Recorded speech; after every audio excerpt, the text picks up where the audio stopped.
Today we are going to talk about the ABC of LGBTQ+.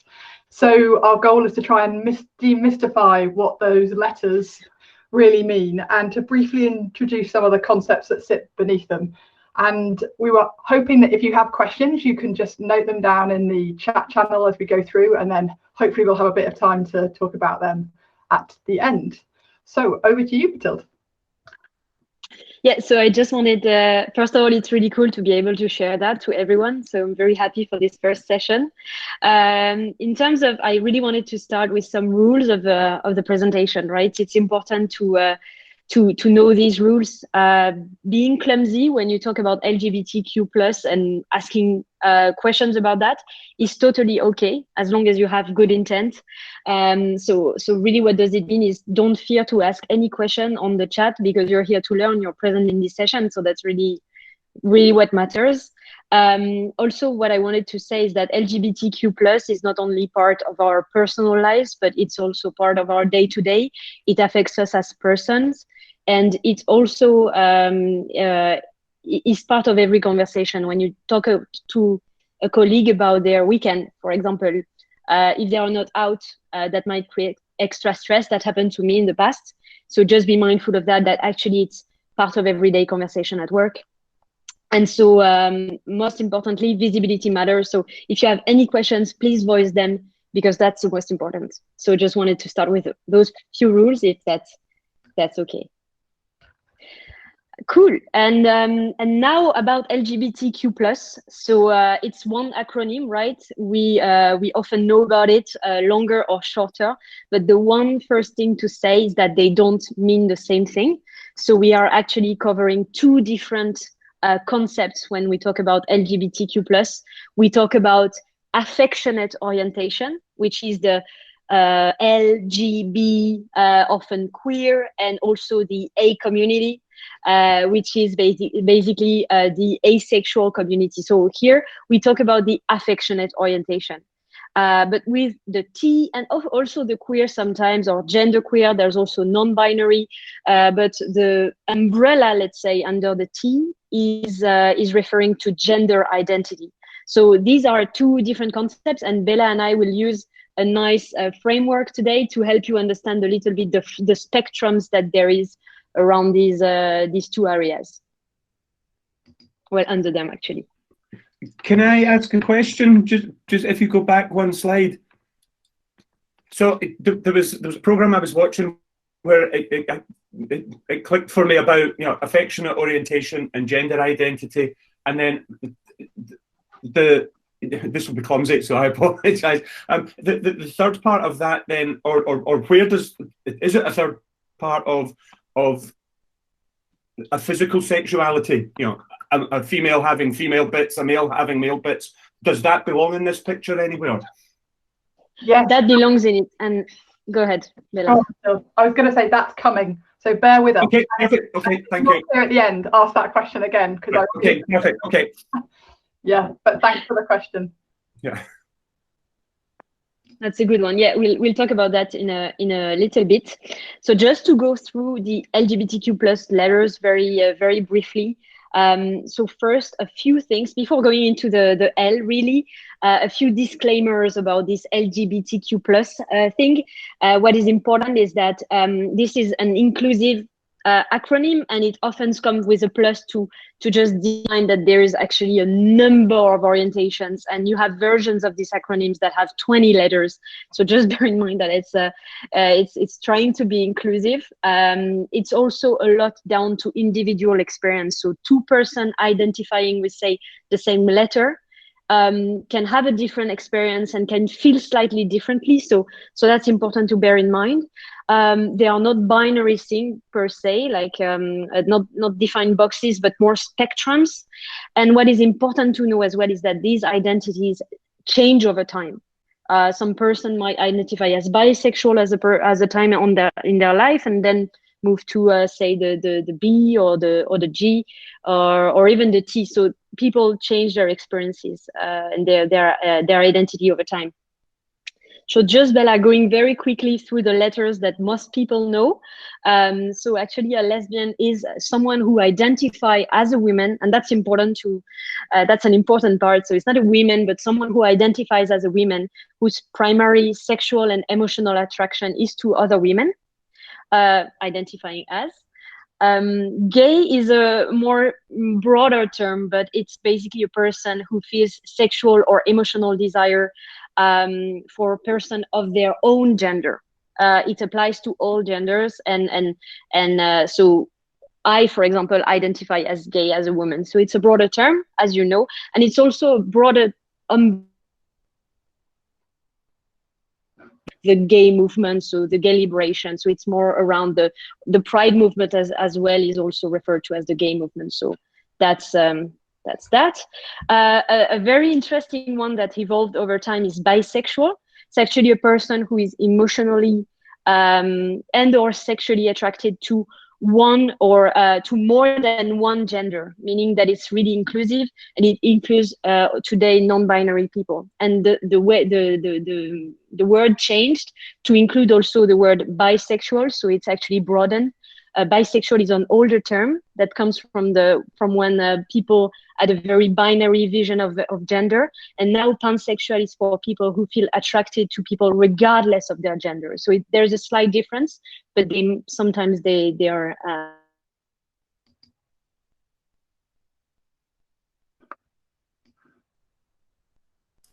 We've lost you. You're breaking up. Yeah. Okay. I think she had pretty much finished what she was going to talk about. So I think you're there, Mathilde, now. Hey. Yeah. We lost you. Did you hear about We missed transgender. I'm doing transgender, so we're okay. Oh, sorry. Yeah. Okay. Yep. Okay.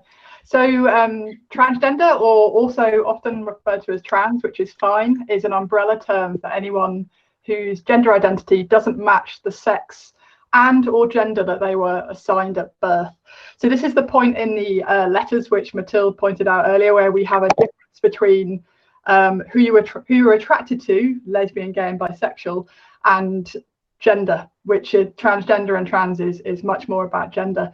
And in fact that split's actually represented in Google, because last year they the Gaydlers, the trans at Google ERG was set up, which was recognizing that difference and the different set of needs and different set of issues within Google. So we now have trans at Google as one ERG and Gaydlers as another. But obviously we do still do a lot together, because as Mathilde mentioned, it's a big inclusive acronym, and there are some similar challenges as well. So you don't have to have had surgery to be transgender. It could be a social transition, but some people do, and that's a medical transition. All of those people are transgender, and it's about not identifying with, as it says in the definition, the gender you were assigned with at birth. And again, people's experiences under this transgender term are vastly different. Some people want to transition because they want to reclaim an identity that they feel is more who they are. What's really key is it's really about that gender identity and your psychological sense of who you are and who you feel like. A lot of people who are trans actually end up transitioning to reduce a symptom called or a condition called dysphoria, and that's the unease and stress that's caused between the mismatch they feel between their biological sex that they've been assigned at birth and their gender identity. One really important point to make is that transgender is an adjective. It's not a verb. You cannot be transgendered. That's quite a offensive way to put it. And it's also not a noun. A person is not a trans, they are a trans person, or in some instances a trans woman or a trans man. I also just wanted to touch on the term transsexual. Some people do choose to identify as transsexual, but be careful with that term because it's medicalized, and a lot of people in the trans community really don't like it because it implies a hierarchy between people who have medically transitioned and people who have not, implying maybe that people that have medically transitioned are real trans people and others aren't. So as a rule, stick to trans or transgender. Oh, apologies. Do that, and then I'll ask a question afterwards.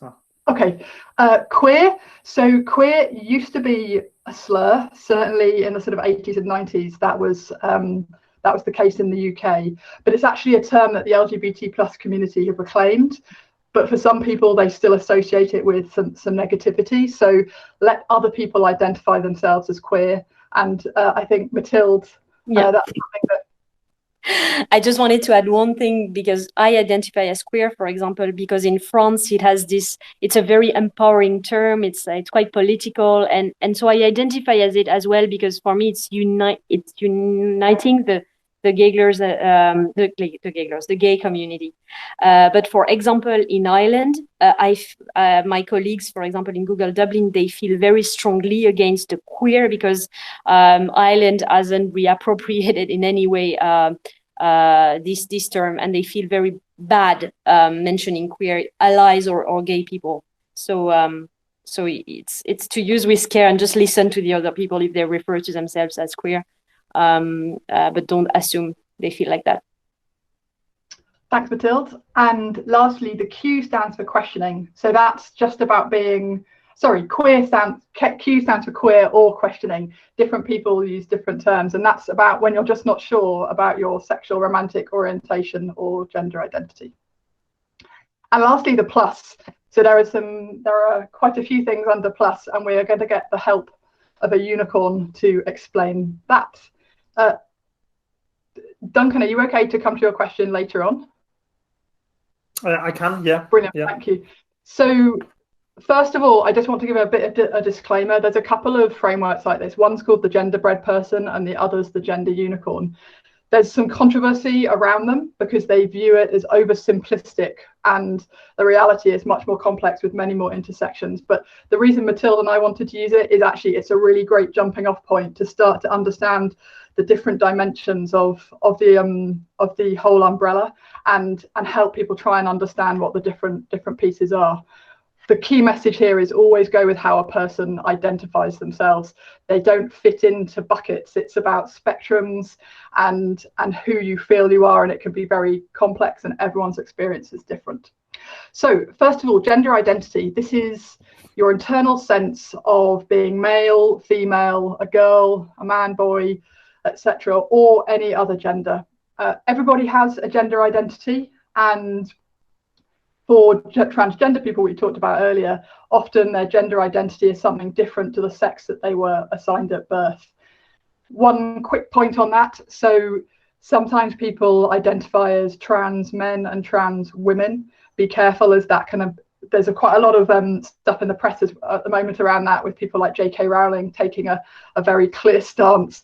Be really careful with using the expression trans men or trans women, because it implies that they're not women or men, that you have that there's some other lesser form. That said, some people do identify that way, but definitely not something to put onto someone. Let them share their identity. Don't make those assumptions. And this is also the bit where pronouns come in, which I'm sure you've all heard about. So people have preferred pronouns. You can make it less awkward for people by introducing your pronouns so that other people can just follow your lead. And the other area in here is around gender neutral people who may identify as, so men are typically he, him, women are typically she, hers, and or they, them, and then non-binary people often use they and ze as an extra term. So if you come across that, that's what that means. Next down, gender expression or your presentation, and this is how you manifest your gender identity through your clothes, your hair, your voice, your body shape, and so on. It's very common that transgender people try to adopt a gender expression that matches how they identify their gender, rather than their sex assigned at birth. Words that you might hear associated with gender expression, for example, the ones here are feminine, masculine, but also things like butch, tomboy, etc. That's all forms of gender expression. And what's really important, and hopefully this unicorn makes it clear, is it is different to gender identity. They're two separate things, and you can have different gender identities to your gender expression. Sex assigned at birth. So this is based on a combination of anatomy, hormones, and chromosomes, and it's your biological sex. You might come across AFAB or AMAB within the trans community. That means assigned female at birth and assigned male at birth. Watch out using the term just sex without any of the other things around it in the context of conversations about gender identity and gender expression and the LGBTQ plus umbrella. It's pretty vague, and actually, if you look into the arguments around transphobia, people oversimplifying and just using sex is often the root cause of a lot of the problems and the upset. So when you're talking about it in this context, talk about sex assigned at birth or maybe biological sex. And it's also worth mentioning here about intersex, which is a term we didn't define above, but often does appear in the LGBTQ plus. It's LGBTQAI, it might be the one that you've seen. That's an umbrella term for a variety of conditions where people are born with sexual anatomy that doesn't match male or female. Again, there's a huge spectrum in that. And a really key point here is that being intersex is not the same as being trans. And in fact, I have an intersex friend, and it's one of the most offensive things you can say to her, because again, she feels like you're lumping her into this bucket that doesn't represent who she identifies as. Then you have physical attraction. So we're getting into the ones that probably are easier for people and more familiar. So this is who you're physically or sexually attracted to, often also called sexual orientation. So things like gay, lesbian, bisexual, asexual, heterosexual. And of course, this is based on many, many more things than just gender identity and gender expression, who you're physically attracted to. And then the last one is romantic and emotional attachment, which is who you fall in love with, essentially. And again, it's due to a lot more things than gender, who you fall in love with, but those are the parts of the gender unicorn. How are we doing for time, Daniel? No worries. Still got like 7 more minutes or so, if that's cool. Okay, cool. Okay, so I thought it might be useful to share my gender unicorn. So just to try and bring it to life a little bit. So my gender identity is female. I express femininely, but sometimes they're a little bit androgynously. So you can see there's a little bit of other on my gender expression. I was assigned female at birth, so I'm AFAB. I have the strongest physical attraction to women, but I also find non-binary and men attractive. And I'm most emotionally attracted to women, but I also have some emotional attraction to non-binary people and men. And my preferred pronouns, or my pronouns, are she, her, and hers. And Mathilde, did you want to talk quickly about your friend? Yes.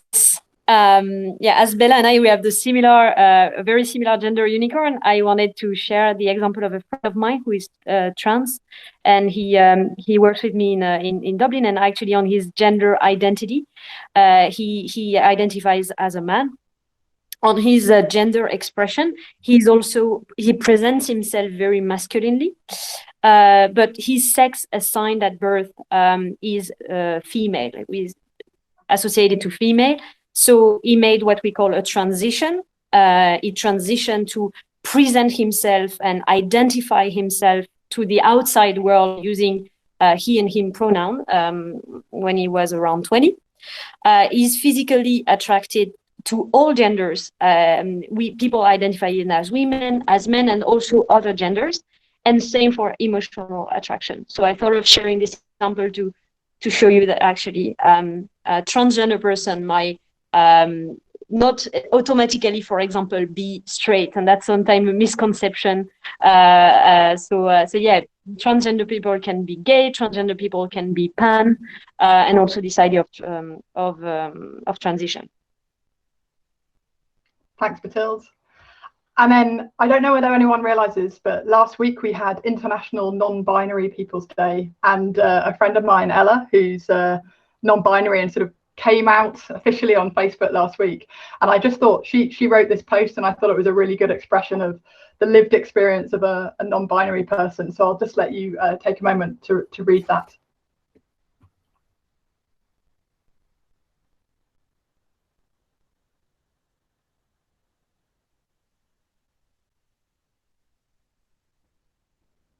Okay, and Mathilde and I were both we both really loved the ladies and gentlemen gentledom, which was new to both of us, but we thought was a brilliant way of expressing the a greeting for a large group of people who may fall in many gender identities. The socks image is also very good. Yeah. So yeah. let's maybe recap before we go into the questions. So just LGBTQ plus letters, keep in mind that they don't mean the same thing. 2, they evolve over time. And 3 is up to a person to identify themselves. So be mindful of how a person identifies themselves as, and don't make assumptions. And very importantly, as you saw with the unicorn, identities, orientations, and attractions are along a spectrum. They can add up to one another. They can evolve over time in their intensity. So that's important to bear in mind. If you have those 4 points away from the session, it's very good. I think we have a few questions. Bella, do you want to address them at the end? Yeah, let's fly through this, and then we can spend the remaining of our time budget on the questions and get through as many as possible. Yeah, we just want to fly through some of the resources that you have at Google to refer to afterwards. So the LGBTQ plus conversations training is one on Grow. It's a great one. You have also go/allyship, and in our own org, go/BAPDEI. We added also a slide 13 more resources that you can refer to when it comes to precise language, when it comes to the gender FAQ, when it comes to pronouns, but also resources for HR support if you want to support a colleague or support yourself with concerns around that. And so these are resources. Yeah, go ahead. So I was just going to say, there's a couple of links in there. If you're aware of the sort of debate and furore around J.K. Rowling's tweets, then there's a couple of really fantastic resources that explain in much more detail than you're ever going to get out of Twitter the ins and outs of that, which is, if you're interested, well worth a read. So these will be shared afterwards, along with this about becoming a better ally with very concrete resources and very concrete steps. So there you go. And now I'll stop presenting and we can look at questions. The questions.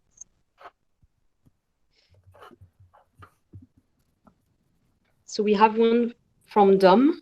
Does cis equate to sex assigned at birth? Good question, Dom. No, it's actually cis person have a gender identity that match their sex assigned at birth. So I was assigned at birth women. So I am cisgender. This is the opposition to transgender, where there's a mismatch between the two, basically. Thank you.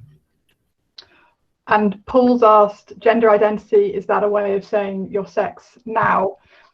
So gender identity is yes, it's something that you feel now, and it's how you feel about your gender at a point in time. So you might want to say my gender identity was in the past and refer to it as past, but really when people talk about their gender, they'll be referring to how they feel now. The only other point to make on that is it can, a little bit like Ella's comment, a little passage made the point that it can feel different many times in a day or over time. But if you have that conversation with someone about their gender identity and it's open, they will probably share that as part of the conversation. But always worth being aware that it's a fluid thing, and it can change, and it can be very different for different people.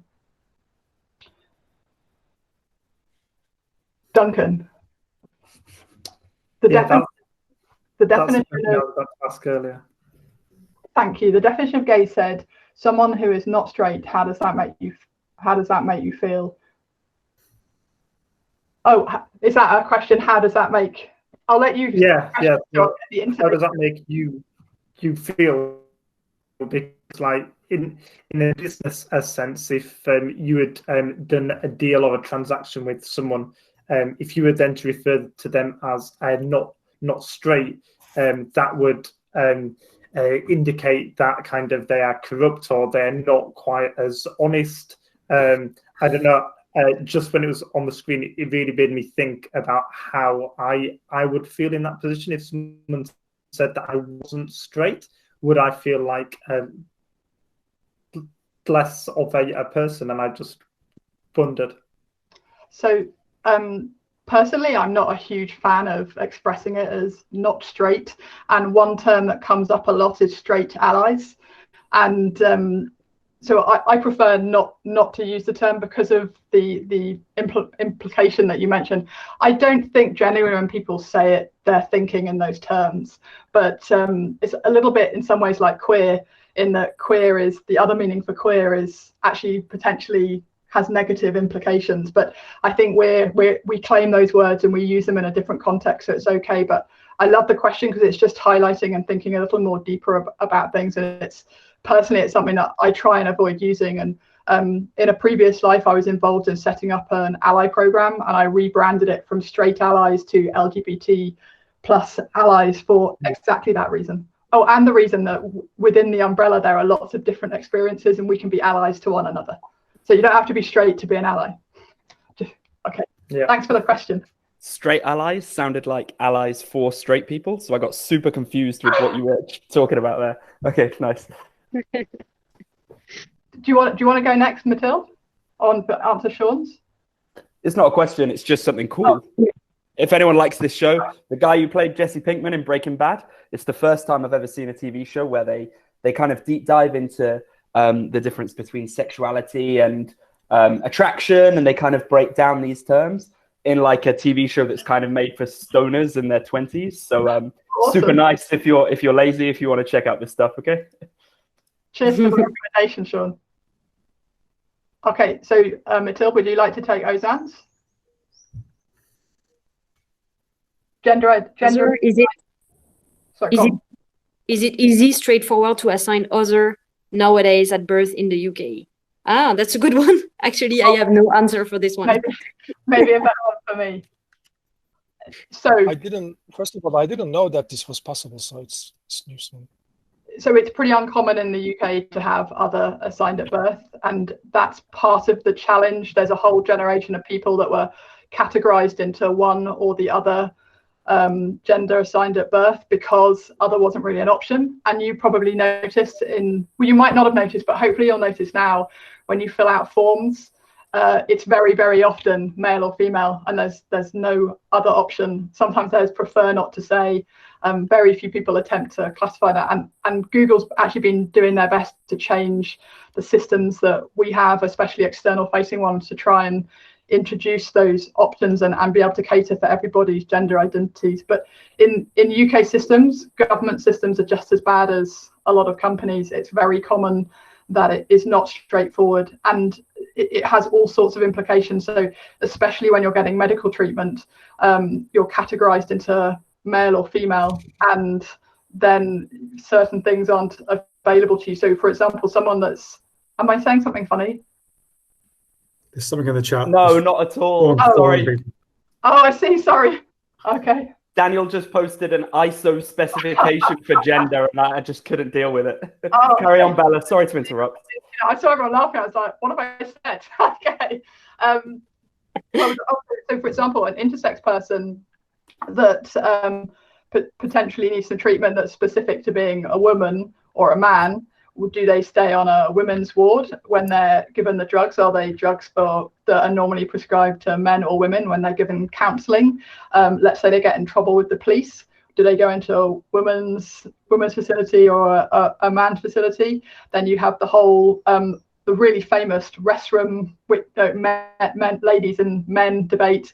So there's so many things in society that are forcing a very difficult choice and reminding people that they're different, maybe not understood, not accepted. So there's a lot to do, but actually I think Europe and the UK are doing okay, but there's still a hell of a lot to do. And certainly when you look at the LGBTQ plus sort of umbrella, you can see that acceptance of LGB has gone up and is in a much better place than acceptance and understanding of T and some of the plus areas.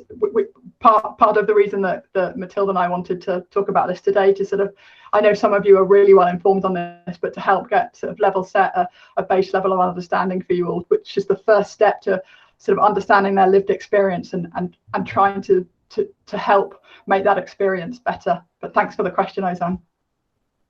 Any other questions? Maybe just, I know we're super short of time, just one last one. When you were going through the gender pronouns, I know you commented a couple of times throughout that in terms of geo-relation, how some terms are more popular in some countries, Ireland versus France, for example, in Matilda's case. Things like Z and some gender pronouns, I've never heard myself in the UK, and I don't know if that's because of just the community that I'm in, or if it's more of a US-centric term or anything like this. Is it a more US-centric term? I think it is something, yes, I think it's used more commonly in the US, but I think if we were having a conversation like this with a set of Googlers, you'd have the same response. I've never heard that before. So, okay. But there's a lot of the sort of most famous books and some of the leading activists are US based, but they're also all over the world. But I think just the size of the population and the platform that the US gets for a lot of what they produce means that some of these things get adopted there, and also things like TV and film and media. But it is a term that I've heard in the UK, so it's definitely. I don't know about you, Matilda, whether you've come across it in Ireland or France. No, actually not. And I just wanted to add something regarding to the language in general. I think the US and English language in general is much more gender neutral, and the fact that you have they, for example, doesn't exist in France. And I have the feeling from my experience in the French LGBT community that actually the non-binary, there are, I feel, much fewer non-binary people there because there is no word and the language is not fit to actually be neutral. So I think the language in English has a lot of importance, and it fuels the non-binary. It empowers the non-binary population. Sorry. So just wanted to add that. It's slightly unrelated. And one more, I just thought of one thing that would be potentially interesting in response to your question, Ozan. So in Turkey, it's more acceptable to be trans than it is to be gay. So there's a very high percentage of people that have medical surgery to become another gender, so that they then are attracted to a gender that would make them heterosexual. And you might have noticed a really silly thing, but the Eurovision Song Contest, they had a winner who was trans, and that's part of that. Now, trans is still a massive issue, but it's an example of how geographically there are these different value systems that affect the experience that I thought might be relevant and interesting. I think that's everything. Thanks very much, everyone. Thank you very much.